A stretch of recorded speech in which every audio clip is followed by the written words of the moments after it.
There are stories in the Bible that comfort, stories that teach, stories that inspire. But there are also stories that disturb, that raise questions, that make even believers whisper, what really happened here? And among all these mysteries, one story stands apart. A story so ancient, so powerful, and so unsettling that many prefer to skip it entirely. But the Bible recorded it, history preserved it, and now you are about to step into it. A story about beings who walked the earth but were not entirely human, beings whose strength, size, and origin defy anything we call normal. The Bible calls them the Nephilim, giants, warriors of renown, a forgotten race erased from history, but never fully explained. Who were they? Where did they come from? Why did God destroy them? And why do some signs suggest they may not be gone? This is not a story you simply hear. It is a story you feel. Prepare yourself, because once you enter this mystery, it never leaves you. The beginning of the mystery. The story begins in Genesis 6, a short chapter, just a few lines.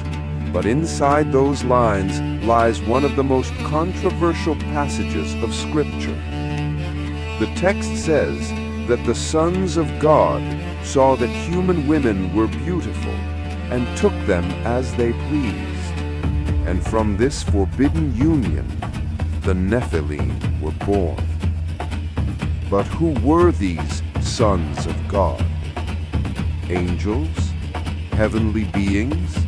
Spiritual entities who crossed the line that should never be crossed? The Bible gives only hints. Some say that is intentional. But ancient Hebrew tradition and writings like the Book of Enoch claim that these were angels who descended to earth, abandoned their position, and corrupted humanity with knowledge and offspring that were never meant to exist. The result? A generation of giants, hybrids, beings of extraordinary strength and dangerous influence. Even the word Nephilim carries mystery.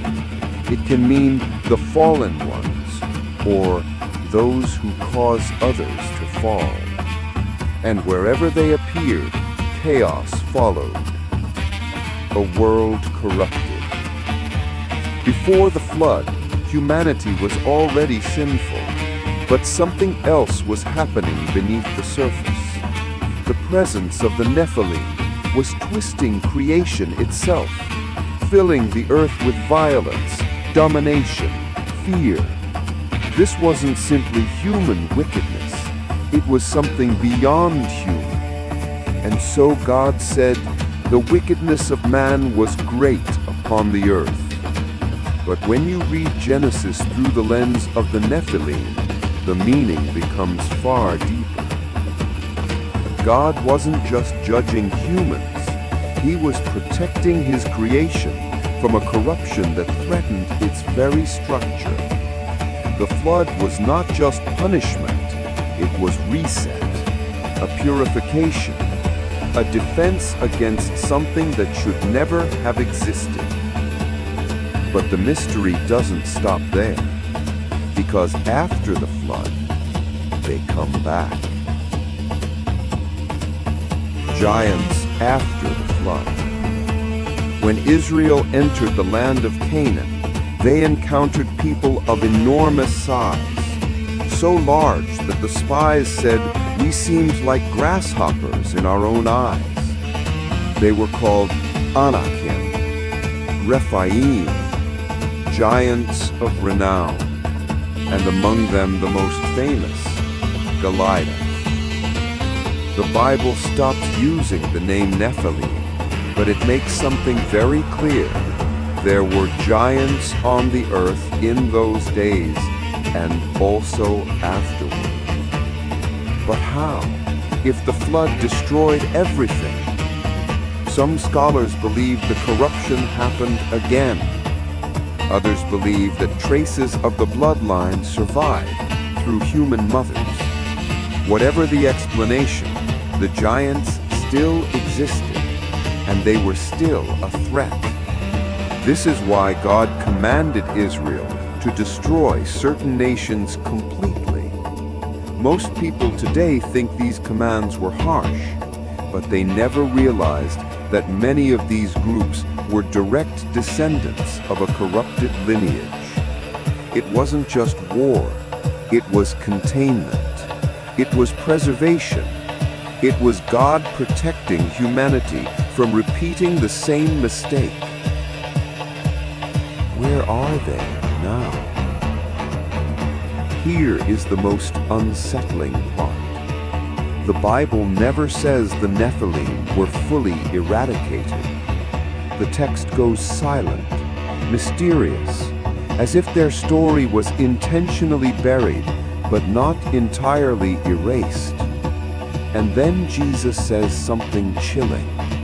As it was in the days of Noah, so shall it be at the coming of the Son of Man. What existed in the days of Noah? Wickedness, corruption, a world spiraling out of control, and the Nephilim. Was Jesus hinting at something? Warning of something ancient returning?